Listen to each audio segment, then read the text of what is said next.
As temperatures warm up in the spring, more motorcyclists hit the road, which is why May is Motorcycle Safety Awareness Month. Now, Paul is joining us outside right now. And, you know, Paul, it's raining cats and dogs out there. And I would think that these conditions make it actually more dangerous for motorcycles on the road.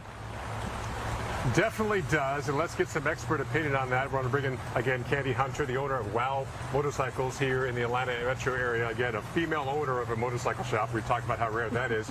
But let's talk about the rain.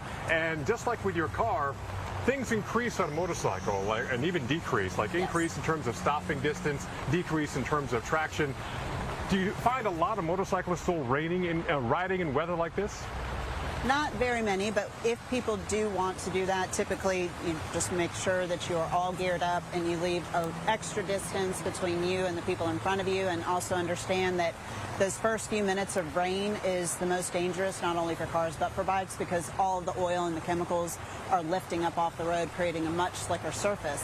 And always wanting to be sure, if you're on a motorcycle, that you're avoiding that center lane, because that is where most of that is ending up being dumped from the vehicles on the road. So you want to ride a little bit more to the right or to the left, and always particularly avoid that center in those beginning of the rainstorms. And if you get stuck in something really torrential, find an overpass and just wait it out, because luckily for us, it kind of comes and goes really quickly sometimes. Also here in the South, we have thunderstorms, lightning. You know, a car, if it's a metal roof car, is safer than a convertible, but I'm assuming a motorcycle, it's not safe at all. I suspect if you get hit by lightning on a bike that it is going to be pretty catastrophic for you. So if you're in something that's one of those real powerful, our July afternoon, really heavy thunderstorms with a lot of lightning, if you see any ground strikes, definitely pull over, get under an underpass, and just give it a few minutes and let it go by. I want to briefly touch on electric motorcycles, because, you know, now a lot of electric cars, but there's been a push to get kind of EV motorcycles, but it really hasn't caught on. It hasn't. We were an electric motorcycle dealer for 13 years, and we did demo after demo, and I personally went around to colleges and municipalities talking about it. I love them. We still have some at the store, but it was just a really hard adoption. I think a lot of people like you over there really like the noise. So I think it is really, people who ride motorcycles like all that feel and the noise. So it's a hard one. The noise for sure. In fact, let's go over here and then have your colleague Dakota kind of crank it up, because we talk about the noise. Shut it up, Dakota. Light it up. Let's hear it. Yeah. I'm assuming you don't get that sound on an EV. It's more like a... No, actually you get no sound from the EVs at all. You get a little bit of motor whine, but you have nothing. So as going back to having at least some noise to create some attention for yourself, one of these traditional internal combustion engines does the trick a little bit better. We'll talk about visibility, because this bike has several headlights that, again, unlike a car where you have two separate headlights, a motorcycle, it's more compact, but this is how they stay kind of visible even during the day. So don't tell the motorcyclists, turn your lights off, it's daytime. They do it for a reason.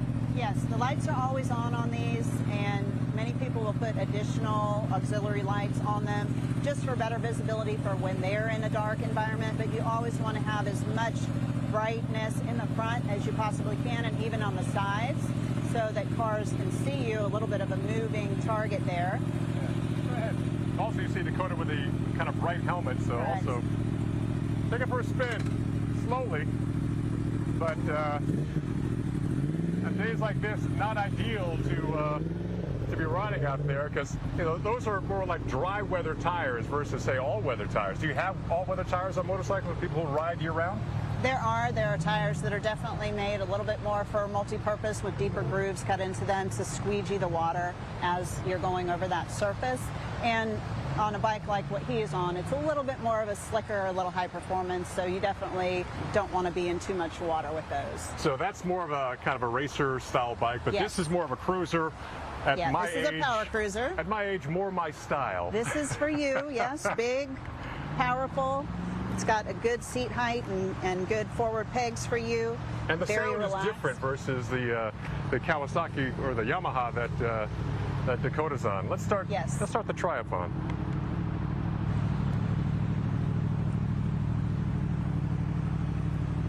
So that was my style when I was a young man, but now as a man of a certain age.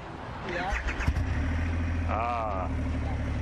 So different motors will have different noises, configurations, just like in cars and trucks.